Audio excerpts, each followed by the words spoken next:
শিয়াবে আবু তালিবের মধ্যে আল্লাহর নবী সাল্লাল্লাহু আলাইহি সাল্লাম দীর্ঘদিন থাকার পরে সাহাবায়ে কেরামরা বলেন, আমাদের কাছে খাবারও ছিল না, পানিও ছিল না, কি করব? এই সময় আমরা কি করতাম?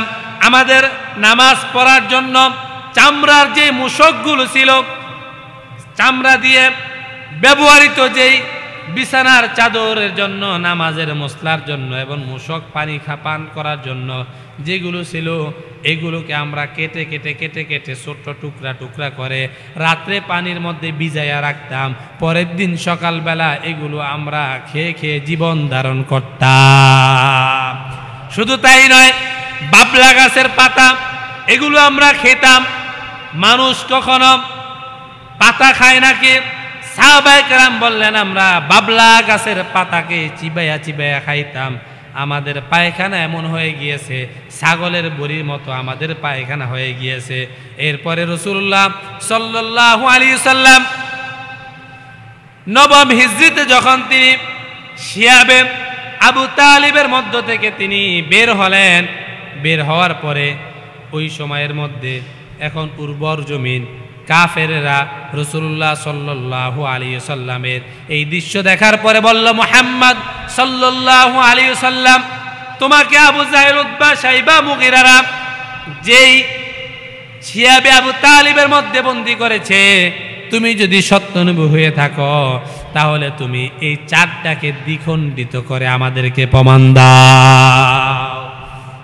দীর্ঘদিন শিয়াবে আবু তালিবের মধ্যে থাকার পরে এখন কাফেররা বলল যে মুহাম্মদ সাল্লাল্লাহু আলাইহি সাল্লামের এত নাম, এত সুনাম, এত গুণকীর্তি জানলাম, কিন্তু তাকে কেন জেলখানায় আবদ্ধ করা হলো?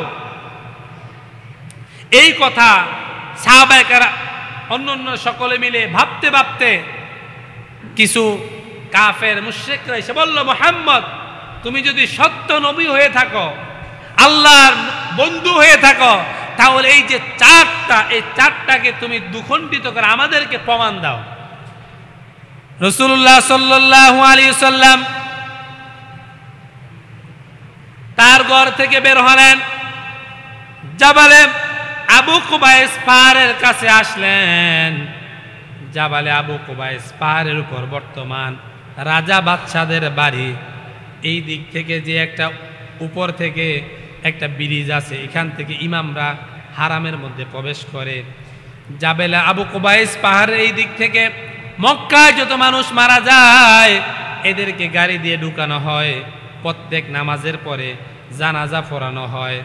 জাবালে আবু কুবাইস পাহাড়ের পাদদেশে দাঁড়ায়া আল্লাহর নবী সাল্লাল্লাহু আলাইহি সাল্লাম চাঁদের দিকে তাকায়া শাহাদাত আঙ্গুলটাকে একটা ইশারা করলেন। জাবালে আবু কুবাইস পাহাড়ের এক পাশে অর্ধেক চাঁদ, আরেক পাশে অর্ধেক চাঁদ দ্বিখণ্ডিত হয়ে গেলেন। সুবহানাল্লাহ।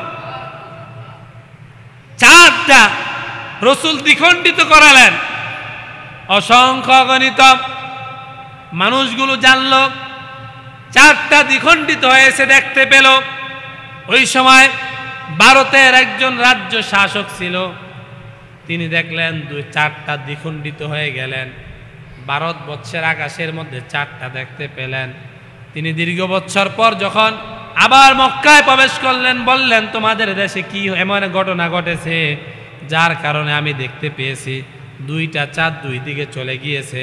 কয়, দুইটা চাঁদ দুই দিকে যায় নাই, মুহাম্মদ সাল্লাল্লাহু আলাইহি সাল্লামের আঙ্গুলের ইশারার কারণে একটা চাঁদ দ্বিখণ্ডিত হয়ে গেছে। একটা চাঁদ দ্বিখণ্ডিত হয়ে গিয়েছে।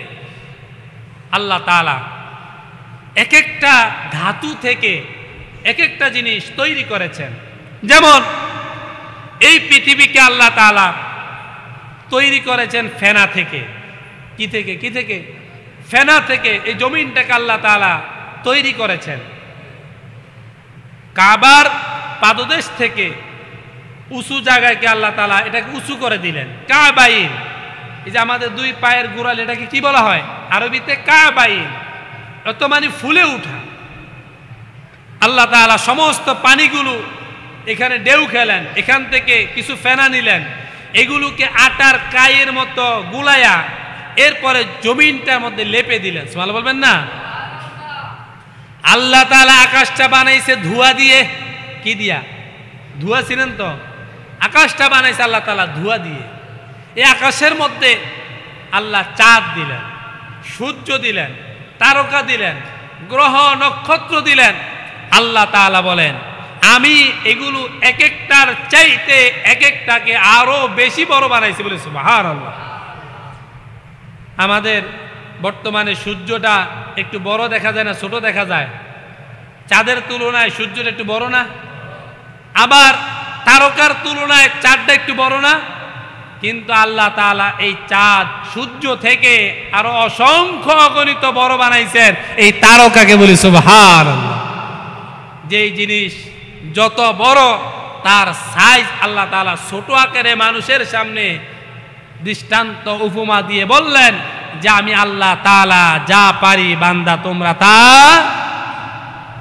মানুষ একটা ছাদ দিতে কয়টা ফিলার ব্যবহার করে, আল্লাহ তাআলা বিশাল আকাশ বানাইছেন, কোনো ফিলার নাই। সুবহানাল্লাহ বলবেন না?